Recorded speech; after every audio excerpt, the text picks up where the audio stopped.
সবকিছুতেই নেগেটিভ কোনো কিছু বের করার চেষ্টা করবেন না, সবকিছুতে পজিটিভ চিন্তা করার চেষ্টা করবেন।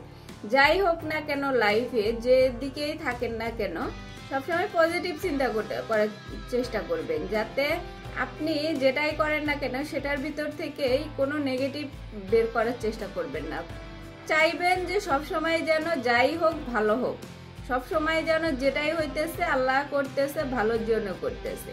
এই কথাটা যখন সবসময় নিজের মধ্যে রাখবেন তাহলে দেখবেন এমনিতেই আপনি ভালো থাকতেছেন।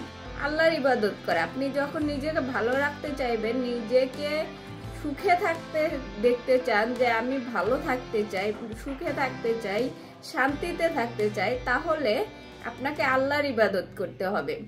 অবশ্যই আল্লাহর ইবাদত করতে হবে, আল্লাহ পাকের কাছাকাছি থাকতে হবে। যখন আপনি আল্লাহ পাকের সন্নিকটে থাকবেন তখন দেখবেন যে সবকিছুতেই আপনি শান্তি খুঁজে পাইতেছেন। এই জন্য আপনাকে সবসময় এটা চিন্তা করতে হবে যে যাই হোক না কেন আল্লাহ পাক আমার সাথে আছে, এবং আল্লাহ পাকের বেশি থেকে বেশি ইবাদত করা।